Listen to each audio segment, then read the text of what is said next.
I'm Ian Rush and you're watching the Redmen TV. The footy itself, Chris, it's basically Everton are flying high at the minute, aren't they? And as irritating as it is, it's almost like the Wales get a little bit topsy-turvy. It's normally them looking up at us coming into they normally game. start slow, don't they? And the Goodison Derbies, since 2003 we made that agreement where the Goodison Derbies always played first, is that right? Is that right? I have no idea.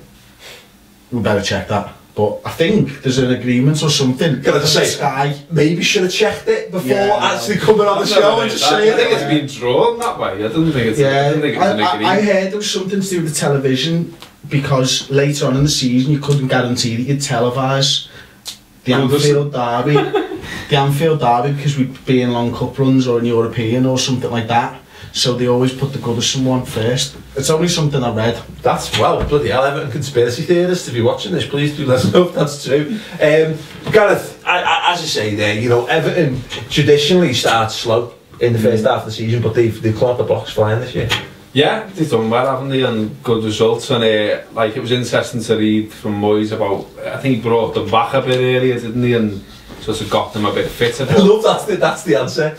Yeah. Bring them back in 2 weeks earlier. Yeah, just to say that though, they were blowing up their arse against QPR. Well, this is what I was going to say, because I sat down and watched them, and like, you know, I haven't done that much, like, because it's fucking Everton. But I did actually watch that game, and I thought, no, they weren't very good. yeah, because I came into work and I just said to one of my mates, they're still shit. I mean, they're not shit, obviously, but I mean, I wasn't that impressed. I just thought they looked like same old Everton, you know what I mean? And like, I hope he plays Neville in midfield again. That'd be amazing. Fucking hell. Would be amazing.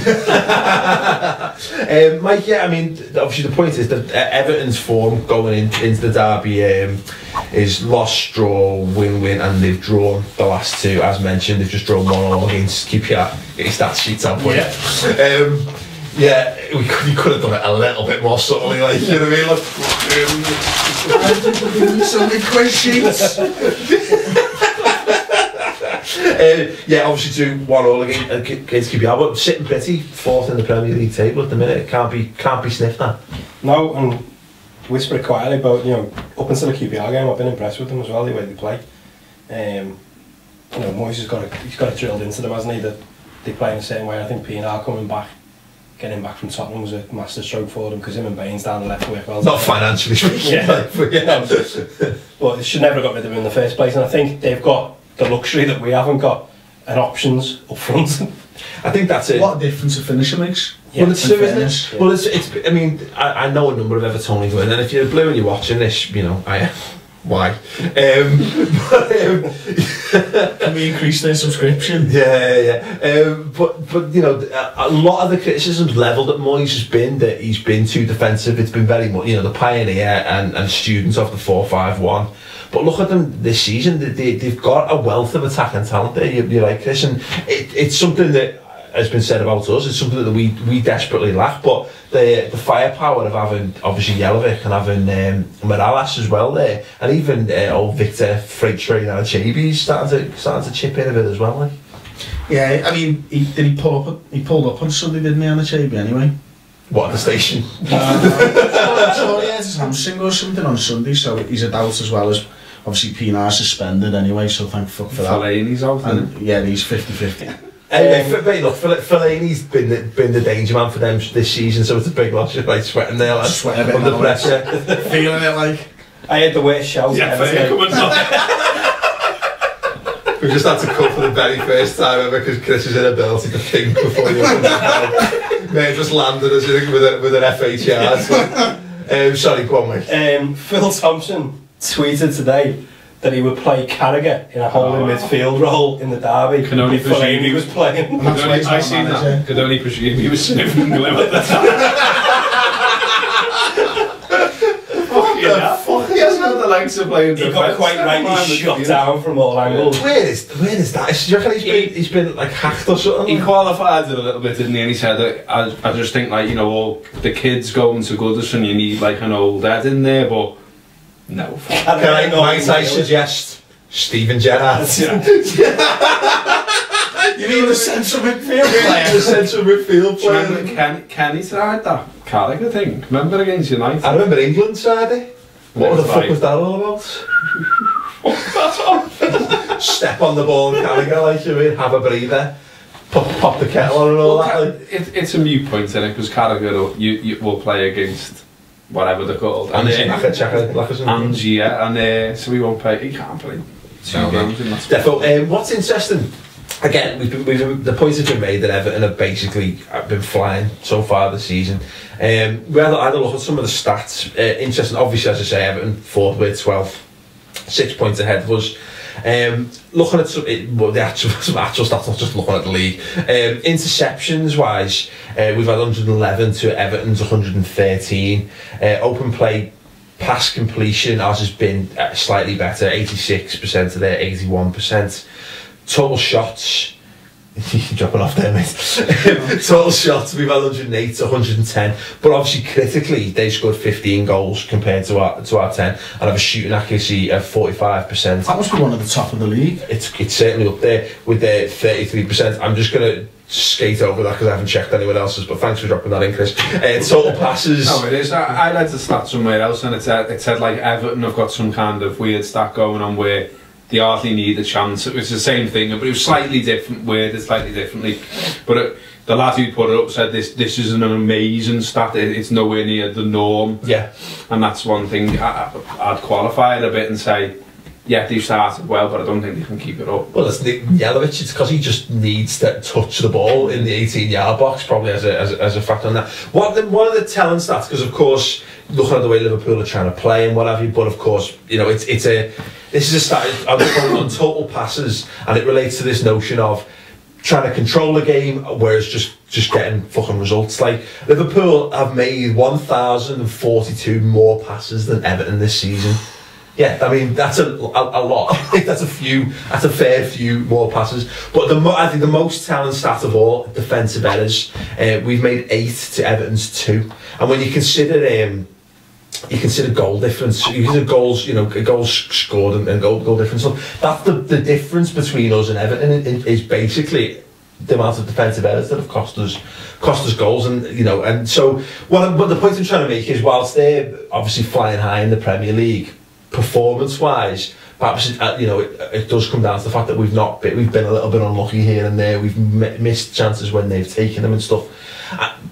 I mean, obviously, Chris, you can say that all day long. Ultimately, it's results that matter. But as Gareth said there, you know, they're sort of performing well above expectations on the sheet, and that's going to drop off at some point.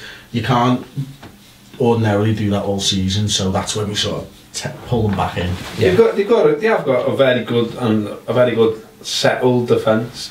You know, Jagielka, Diston, Howard are all good players. Baines, obviously, I think Baines is the best left back in the league. Yeah.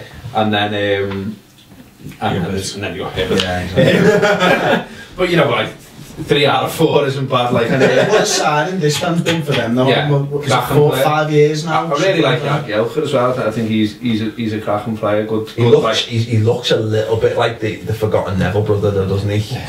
He does have shades of proper like old school defender though, when he like throws himself in the way of Everton and puts loads of like boss last ditch tackles in, which maybe you think if his positioning was better maybe wouldn't have to do that, but that's it's the Jamie Carragher, John Terry thing, and in some respects I think that's of the options we have to discount Jamie Carragher, because I think, you know, he's had his day, hasn't he?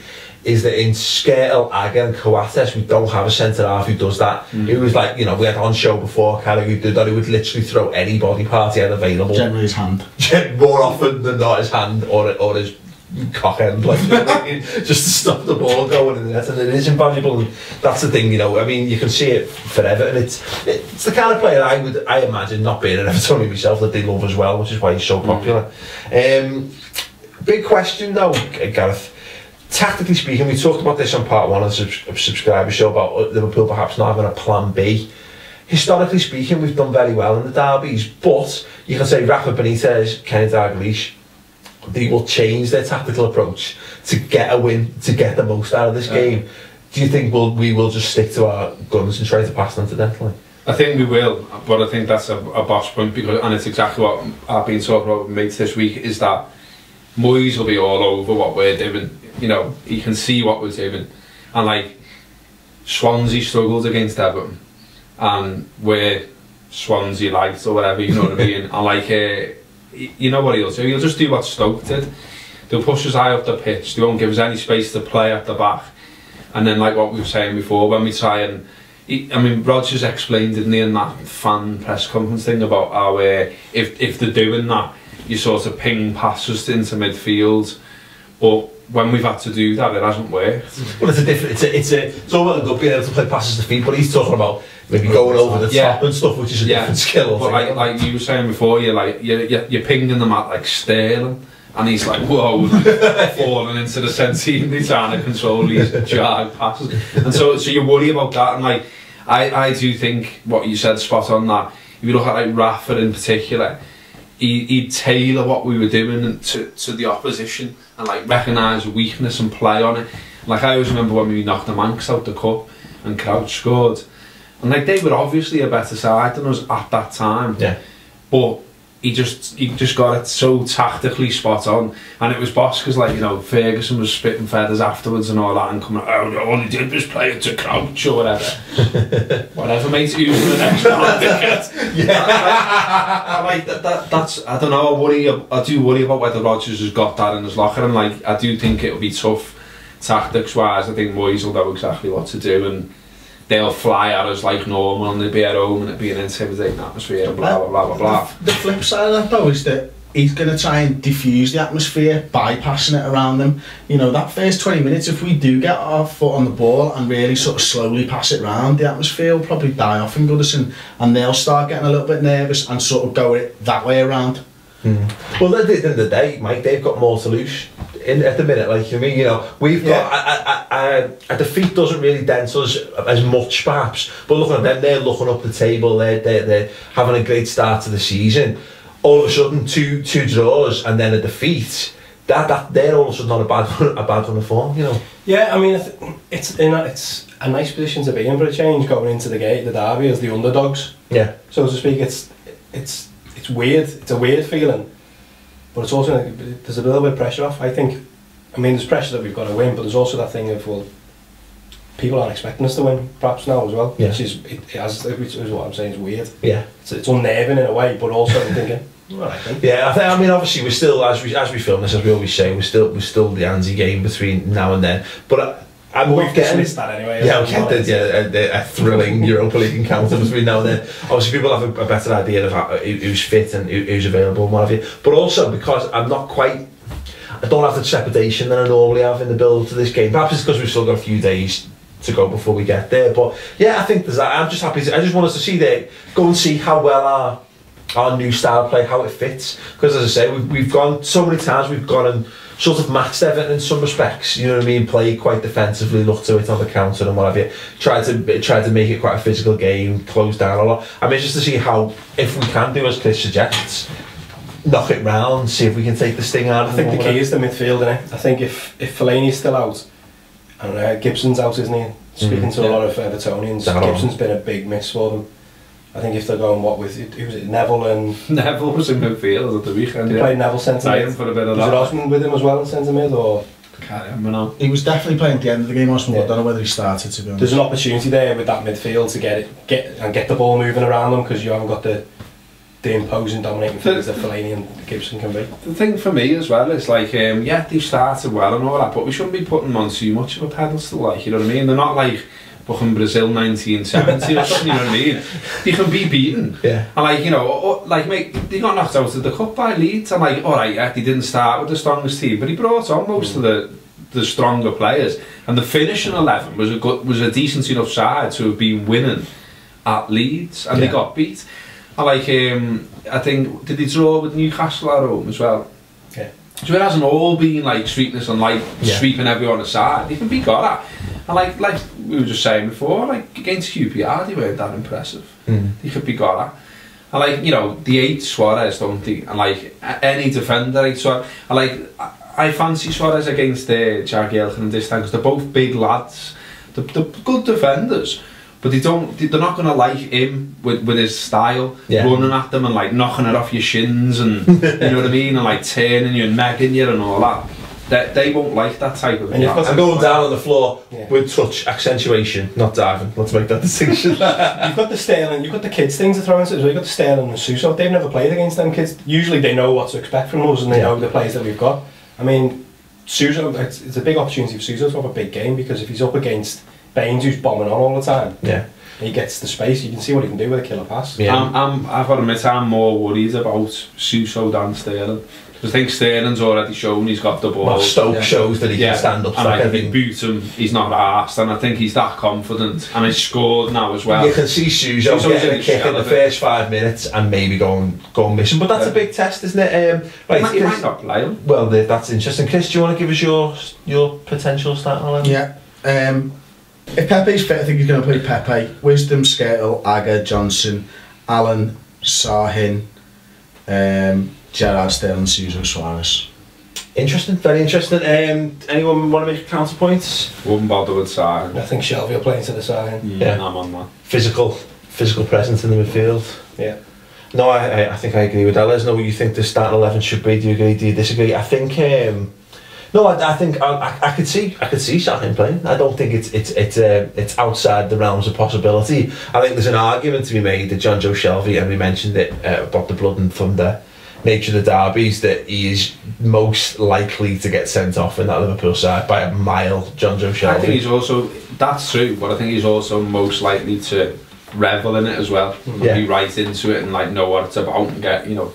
And I think the other thing I'd semi-argue, I think he might not play Suso and he might go for Henderson. Really? Just because it's the derby, because it's away, just be a little bit more solid and you know, maybe sacrifice a little bit of creativity for being solid. I suppose alternatively, depending on how Andy goes, you could be MBK, could play there on the left, you could move Sterling over to the right. I'm just saying that Sterling on the right occupies Baines, doesn't it? And if Baines has got that threat in behind him all the time, he might not. Which he might be pushing he's on. central to the way they attack, isn't he? So no, I like that. What's great is that we're finally looking at a position where we've actually got some options. I think we very much had a first 11, haven't we, so far this season? And what's great, of course, is a couple of players have played their way into that. I think we all thought probably Downham was probably going to be in that when the season started. I don't think anyone thought for a single second Suso would be anywhere near the first team this season. I think we were laughing a few weeks ago how when the season started, we were like, wouldn't it be nice if Sterling got a couple of games in the Europa League, you know what I mean? But in a minute now he's like first name on the team sheet, get the ball to Sterling at every God-given opportunity and hope for the best. But no, it's great that we can have this conversation without even mentioning Joe Cole's name as well. But if you notice, you mentioned Gareth I think it was earlier on the subscriber show, the Stuart Downham seems to have been bombed out of the side altogether. Interesting that Joe Cole got a little chance against Stoke and then promptly vanished straight off the radar for the game at the weekend. Was he not injured again? Was he not? I just assumed he was presumed he's injured. Like, but I mean, thing is though, you know, you've got to look at players like that. Would it be? I can't even find a justification for putting them in. The only thing I can think is that I think Rodgers, this is just guessing, like, but I think he's trying to run the club like a proper, I don't know if I can say this way, meritocracy. That's the one. So in other words, like, whoever's showing in training or whoever does something go for the reserves or even lower down the food chain get to go. Yeah. And like, I think he's genuinely sticking to that. And like, I've heard people say that, like, Cole has been out for a bit of a go in training, like, so maybe he's gone, alright then, well, I've got to stick to me word. Here's your little go in the team, you still shit out. I know where he is. He's still gone to fetch that ball. He stuck over the bar in the last minute against Stoke. He's still waiting for it to come back. He's still trying to put Raheem Sterling's booster seat back in his car, isn't he? Like, that's a decent guy, but I mean, coming from him, man, gone. Yeah. That's his Liverpool highlights right there. Joe Cole. Comedic. That shot in inverted commas, something else though. Fucking hell, that's the worst shot I've seen at Anfield since Carlton Palmer. You mean the Guinness record hopscotch champion as he was as a kid? Yeah. Like, Fucking hell, that's Bob's trivia. That's true. No, I think that's, I'm fairly certain that's true. Like, I think it was a fancy football fact from back in the day. It was a hopscotch champion. You got the bill for it? Well, of course, yeah. Always looking at people wondering what are we good at. Hopscotch. Perfect. Yeah. You've got a perfect tiddlywinks. Sitting on the computer. No, I'm, you know... Did you glance at his crotch? He's always glancing at me crotch with loads of evidence or something. He was talking about tiddlywinks. Excellent. Yeah, I think as you mentioned as well, not having Stephen Pienaar is a pretty good thing. I think one of the few bright spots that came out of the last derby in Anfield when Stephen Gerrard scored a hat-trick. Pienaar was the best player on the park for them by an absolute mile away. Yeah, he was. Can't really say much more than that. True. Fact. Yeah. Stephen Pienaar, good player. He looks silly with his new haircut though. He's like Samson, and he's got a new haircut. It's the fashion police. Like his hair shaved off, and he's done shit. That's it. He's done. He's Torres himself. But I reckon that he might still play, mightn't he? Because they like just ring up and go, "I wasn't Pienaar." He was James Vaughan. But like, we can't forget the semi-final as well. That wasn't that long ago. And we battered. That's great. Eventually, yeah. It took a while to get going. Like, that was incredible. Just for that bit, the defeated Evertonians afterwards, and there was no bitterness. There was no anger. There was just so many, just like. Fucking hell, yeah. This is Everton, yeah. Okay, we're going to come to some score predictions then. Mike, we'll start with you. 2-2. Interesting. Any particular reason? What do you think? How's it going to go? I think it'll be 2-2. I think Everton will take the lead twice and we'll equalise. Twice, yeah. But late on. Excellent. I'll deflate them. That's fine. No, okay, I'm having that. Go. I'm going to say 1-1. Okay. Them taking the lead, us taking the lead. Yeah, they'll come out the trap, say we'll make a defensive mistake, score, and then they won't get the second one. Then we'll come back into it, and we'll nick one, and it'll be a draw. Excellent. I like that. I like the narrative to it. Both of you, Chris. 2-1 Liverpool. 2-1 to Liverpool. We're going to score 2 and they're going to score 1 afterwards. Very nice. Simple, direct, to the point. You want that extra few seconds to think that up, haven't you? I like it. I really wish I'd spent time thinking about it while we've been talking. What's yours? I think we're gonna win 1-0. Who scored? Joe Cole. Now you're lying, mate. No. I honestly have no idea who's going to score. It could be. I would imagine it's probably going to be someone like Gerrard. You know what I mean? Someone tried and tested, and he's the only one in that side who is nailed on. That'll be some sort of Suarez controversy. Definitely, yeah. This could be the game where we have a party when Suarez gets a pen. You know what I mean? It's set up for it. He's bound to get one at some point. That's Andre as the referee, isn't he, as well? Yeah. Thoughts? Is he on their list of he's on ours as well. In fairness, you did mention their list of referees. Ours grows every week, doesn't it? Like, I mean, I'm not sure. Who was that cunt referee on Saturday? I've no idea. Kojak. Skinny Howard Webb. Carra? No, it was a Carson or something. No idea. So, you know what? I'm really sorry. There's a fella who's told me twice on YouTube now who he is, and I've still forgotten. So please do tell us again. Anyway, yeah. Let us know your score predictions as well. Do you think Liverpool are going to take charge in their underdog status and do an Everton, so to speak, or do an actual Everton and just be shit in the derbies? Let us know. I must tell you, we've got a competition coming up for subscribers. Opportunity to win Stephen Gerrard's new book. We've got a copy of this to give away. Yeah, you've seen it. It's been on there for 4 weeks. Okay, sorry, take that back. My holding. Yeah, if you want to be in with a shot of winning Stephen Gerrard's new book, basically next week we're going to go through all our subscribers. We're going to draw a name out of the hat, and they'll get the book. Wouldn't it be funny if it was me? If it was you, Butterfingers, mate, we're passing it on. Like, it'd be worse if it was Chris. My dad ends up winning it. No, so please do subscribe to the redmentv.com. It's free for a month, and it's £2 a month after that. So you'll be in with a chance of winning that, and also get obviously hours and hours of great content with Chris occasionally revealing secrets about his own life that he shouldn't share with people in the wider world. When the lads come round on a Tuesday night. Banned. Yeah, you're not seeing him again. Banned for revealing what you do to the back of an air, which is just anyway, yes, thanks very much for watching. Do star subscribe the show as well. It's well over 2 hours this week, so that's again on the website, so check it out. We're going to round up there for this week. Thanks very much for joining me, Kiss Pajak. In fact, no, before we go, Gareth, Well Read magazine. There it is. Indeed. Go buy it. It's boss. It is. It's all about Hillsborough, because obviously we've had huge breakthroughs, and so I thought, you know, that overrides everything else for me. That's the most important thing. So much of the writing's about that. A little bit of football business towards the end, but give it a go. Fantastic as well. Obviously, we've been talking about the Derby. The cover there is that fantastic image of the kids in the Everton and the Liverpool shirts, and obviously the tribute that the Evertonians gave to the 96 as well, which was absolutely fantastic. Something that shouldn't be forgotten, particularly with the Derby coming up. That's right. And what's really weird as well is that I don't know if you got onto it, because there's been that like a huge flood of information and it's hard to take everything in.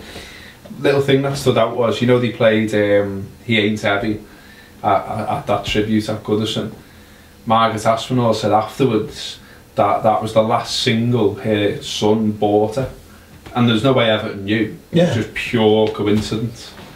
And she just said, like, you know, I mean, obviously that sent her into bits, but she was made up, like. Yeah. And you know, I just thought it was amazing. It was amazing how much they nailed the whole thing, really. Do you know what I mean? I think the whole nation said that. Yeah. You know, it was just brilliant to see, like, and as I was saying before, hopefully that carries over into the game itself. Yeah, most definitely. As I say, we've talked a bit more in depth about the sort of rivalry and the things we'd like to see maybe cut out of derbies and stuff. That's on the subscribe, so do check that out. Anyway, yes, that will draw us to a close. Please do check out Well Read magazine. It's on there, wellread.co.uk, and it's available on iPhone and iPad and everything. Yeah, the App Store thing, and exact editions if you haven't got an iPad or iPhone, and in Smiths and newsagents and the like. Very a proud day when you walk in and see Well Read up there alongside. Unsold loads of them.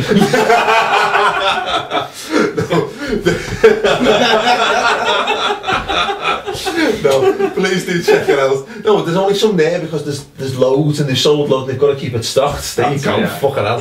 PR man. Anyway, yes, thanks very much, Chris, Gareth. Thank you very much, Mike. Thank you very much for watching the show. Please do enjoy the Anzi game and, of course, the Derby, and we'll see you here next week. Thanks very much for watching. Good night.